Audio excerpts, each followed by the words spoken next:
Picture this. You're a 14-year-old girl in the Tangut Kingdom. Swaddled in silk your mother wove herself, the threads still smelling faintly of the dye vats. The spring air is thick with the perfume of apricot blossoms and the damp breath of the earth after rain. From the palace's high walls, you watch caravans snake through the distant mountain pass, bright banners snapping in the wind, the jangle of camel bells floating faintly on the breeze. Your father says the traders will bring prosperity. Your mother hums as she braids your hair, each tug grounding you in a world that feels unshakably safe. Then the ground begins to tremble, not from thunder, not from an earthquake, from thousands of hooves pounding in unison as if the earth itself has grown a heartbeat. Dust rises on the horizon like a second dawn, dimming the sun. The guards stiffen on the battlements. The air changes, sharp, metallic, smelling faintly of iron and sweat. You don't yet know what it means, but the women around you fall silent. The Mongols have come. They do not set fire to the palace. They do not storm the treasury. They move like a tide with a single purpose: the women. All of them. From noble ladies to kitchen servants, dragged from corridors, gardens, and kitchens, herded into the main courtyard like cattle penned for slaughter. The air fills with the sound of weeping and the rustle of silk against stone. You're forced to strip, the cold biting into your skin, while men with expressionless faces walk the rows. They speak in a language you don't understand, but the gestures are universal. A hand lifting a chin, fingers tracing a jawline, heads nodding or shaking. Scrolls are unrolled, marks are made. This is no chaos. This is a selection, a ranking. One man holds up a wooden tally board, and though you can't read the symbols, you understand instinctively, this number is your fate. The curve of your cheekbone might mean life in a guarded tent or a slow death somewhere far away. That's the day you learn the truth. Genghis Khan doesn't conquer only with the sword. He conquers with the bodies of the conquered, and you will be taken to his camp tonight along with dozens of others. You will not come back the same person. Because here, your body is no longer yours. It belongs to the man building the most terrifying machine of sexual domination the world has ever seen. Before we step into that machine, let's rewind. Because before he became Genghis Khan, he was still Temujin, a young man with a bride chosen not for politics but for love. Her name was Börte. In the traditions of the steppe, their wedding tent was sacred ground, the birthplace of a new household, a woven vow between two clans. But one night, that tent became a crime scene. The Merkit tribe, enemies of Temujin's father, attacked under cover of darkness. They overpowered his guards, bound him, and dragged Börte away into the blackness. She was gone for 8 long months. When Temujin finally ransomed her back, she was pregnant. The boy she bore, Yochi, was a question carved into flesh. Was he Temujin's son or the child of her captor? On the steppe, paternity was more than a family matter. It was the spine of honor, legitimacy, and inheritance. That uncertainty was a wound Temujin could never close. And wounds have a way of festering. He learned that losing a woman meant losing face, that humiliation demanded repayment, not just in blood, but in flesh. Börte's abduction became the blueprint. What had happened to her he would now multiply across entire nations. To turn one woman's suffering into a system, he needed more than rage. He needed policy. And in the wars to come, Genghis Khan would ensure that sexual violence wasn't just a byproduct of conquest. It was the point. When most armies in history took women during war, it was chaos, the spoils of soldiers drunk on victory, uncoordinated, unplanned. But Temujin, now transforming into Genghis Khan, saw what happened to Börte not as an isolated crime, but as a lesson in control. In the Mongol mind, to possess the women of a rival was to possess its future. A wife was more than a partner. She was a bearer of lineage, the vessel of her people's blood. And on the vast steppes, lineage was power. The humiliation of having your women taken was a scar that outlived the battle, a reminder to all who survived that your tribe had been broken from the inside out. Genghis Khan took that humiliation, his humiliation, and carved it into a weapon. From then on, when the Mongols rode into a new land, sexual violation was no longer an accident of war. It was a signal, a deliberate act ordered from the top, a stamp of dominance. If a tribe surrendered quickly, Their men might be spared, for a time. If they resisted, death was certain for the men, but survival for the women. Survival of a different kind. They were taken alive, not for ransom, but for ritualized degradation. This was not the chaos of undisciplined plunder. It was policy. The message was sharp as any arrow. Your bodies are mine, and your bloodline ends here. The chronicles, both Mongol and foreign, tell it plainly. Daughters of chiefs, widows of fallen warriors, even girls who had not yet reached childbearing age, none were exempt. To be raped by the Khan or his chosen men was not just an act of violence, it was a ceremony of ownership, a mark burned not onto the skin, but into a people's memory. And Genghis Khan understood something most rulers missed. A sword can kill a man, but only the womb can erase a people. By placing Mongol seed into foreign women, he was planting his lineage inside the enemy, ensuring that no pure line of that tribe would survive another generation. This was more than cruelty. It was genocide in slow motion, a weapon that outlasted battles, sieges, even the Khan's own life. But even a weapon like this could be sharpened. The Mongols were masters of efficiency, from military formations to postal networks, and in Genghis Khan's mind, there was no reason women should not also be organized, cataloged, and assigned with the same precision as horses or weapons.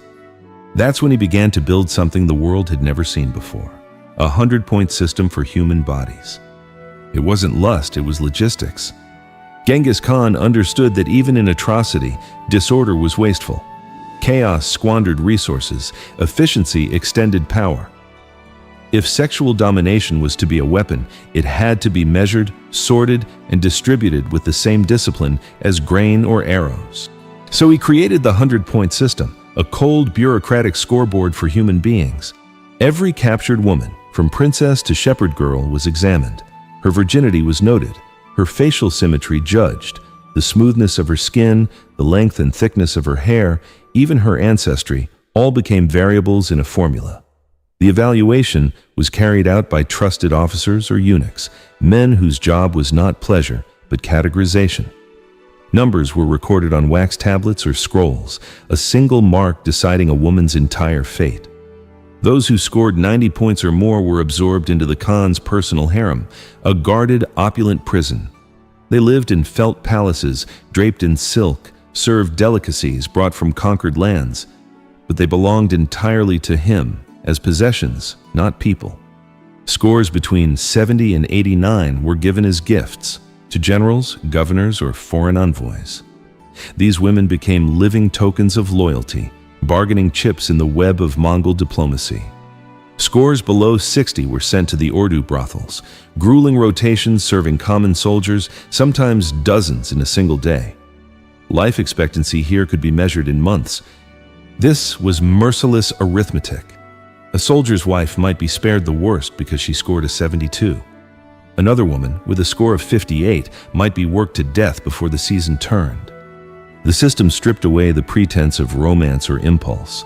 This was not about who caught the Khan's eye. It was about control. It was about turning desire into data and data into domination. Like any supply chain, this ranking system needed a distribution network, one that could move human cargo as efficiently as it moved horses and weapons. And the Mongols, masters of movement, already had the perfect skeleton for such a system. It was called the Yam, a relay network that could stretch an empire across continents, and soon it would carry more than just messages. The Yam was the pride of the Mongol Empire, a chain of relay stations stretching across thousands of miles. Originally, it was built for speed. Messengers could ride hard for a day, reach a station, swap their exhausted horse for a fresh one, and be back on the road within minutes. Information that took weeks in other empires could travel in days under the Khan. But when Genghis Khan looked at the Yam, he saw more than a postal service. He saw a conveyor belt. The same system that ferried messages and supplies could just as easily transport women. And so, alongside the stables and barracks, the Mongols began building comfort houses, state-run brothels, stocked with the captives classified under the 100-point system. Placement was strategic. High-ranked women stayed near the capital or in elite garrisons, serving officers and envoys. Lower-ranked women were pushed toward the frontiers, cycled through remote outposts where soldiers rotated as often as the horses. Persian chroniclers and Chinese annals paint a chilling picture. Over 50,000 women passed through this network during the height of the empire. Their movements were logged with military precision, the number of uses they endured, their menstrual cycles, pregnancies, even the date of their deaths. At some stations, there were quotas as if the women were arrowheads or sacks of grain. Failure to meet them meant punishment for the overseers and often for the women themselves. The Mongols didn't just conquer land, they conquered distance. And for a captive woman, distance was both a prison and a sentence. One day she might be in the shadow of Karakoram serving the Khan's circle. The next month she could be shuttled to the icy frontiers to serve men whose names she'd never know, until she was deemed too sick, too weak, or too old to be worth moving. This was sexual exploitation on an industrial scale, the same logistical brilliance that could move an army from the steppes to the gates of Baghdad, now applied to the most intimate form of violence. And beneath all this organization was a deeper aim, not just to use these women, but to alter the blood of nations. Because in Genghis Khan's vision, the womb was a battlefield, and the children born from it were his truest conquests. For Genghis Khan, victory wasn't only measured in fortresses taken or cities burned to ash. It was measured in what and who remained after the dust settled, and in many conquered lands, the pattern was the same. First, the men of fighting age were executed. Those who might one day avenge their fathers, the older boys, were often killed as well. Only the women and the very young children were left alive, but their survival was never a mercy. It was a repurposing. These women were not only to serve as spoils, they were to be re-engineered into wombs for the empire. Mongol soldiers, under strict orders, impregnated them. The goal was not random, it was replacement. The next generation, born from these unions, would be Mongol in blood and loyalty.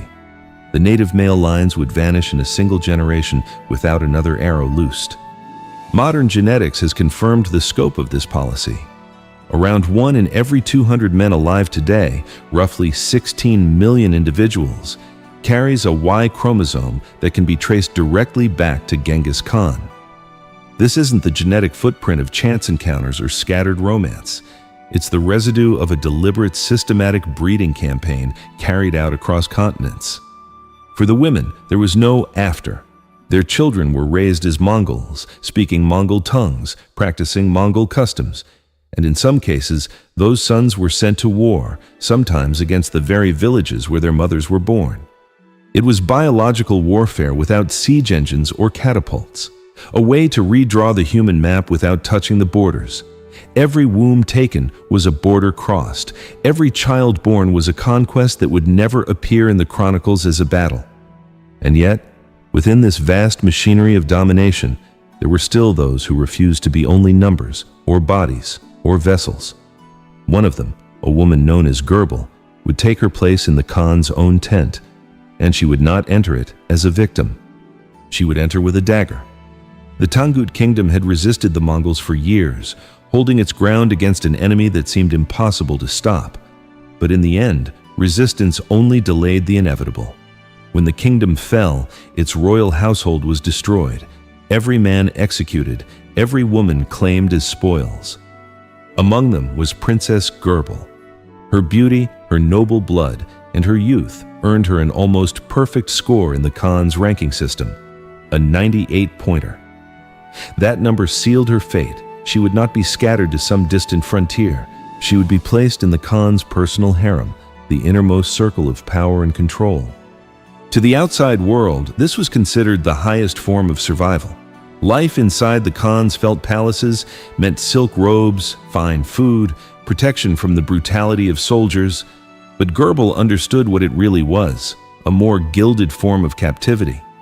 For 3 years, she played the role expected of her. She learned the Mongol tongue, not just to obey, but to eavesdrop. She memorized the rotations of the guards, the times when the corridors were least patrolled, the patterns of the women who attended the Khan. She became a shadow within the Khan's court, unseen except when summoned. Her chance came from an unlikely source, an older concubine, worn down by years of service, who passed her a small object during a communal bath. It was a dagger, slender enough to hide in hair, its blade blackened so it wouldn't catch the torchlight. It had been passed between women before, each one too afraid or too closely watched to use it. Gerbil kept it hidden, waiting. And then, on a night when the wind howled across the steppe and the Khan sent for her alone, she decided the waiting was over.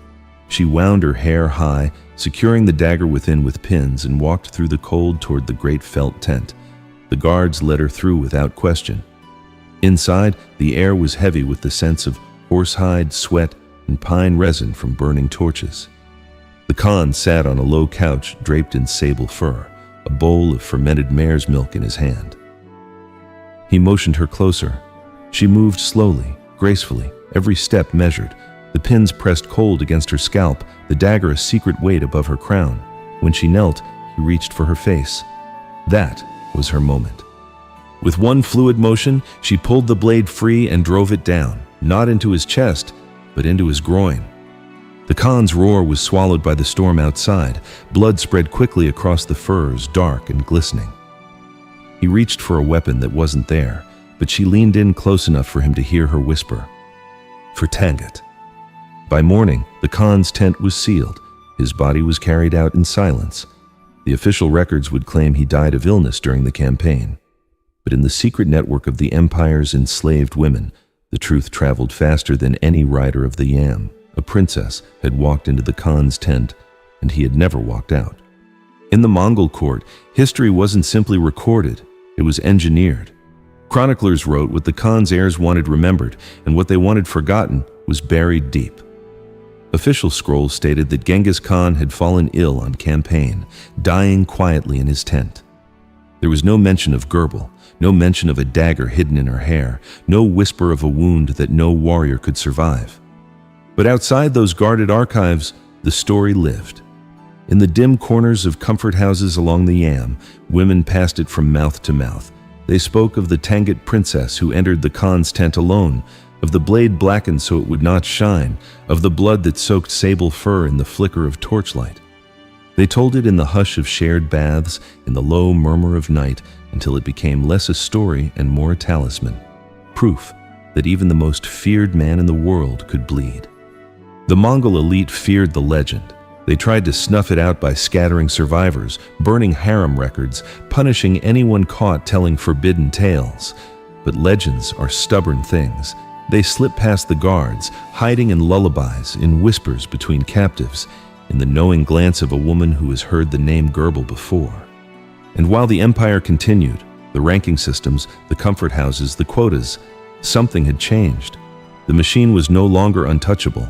Somewhere, in some harem or outpost, every man in power now knew a woman's hand could end even the great Khan. Today, scientists don't need scrolls to confirm the past. They read it in the double helix of DNA.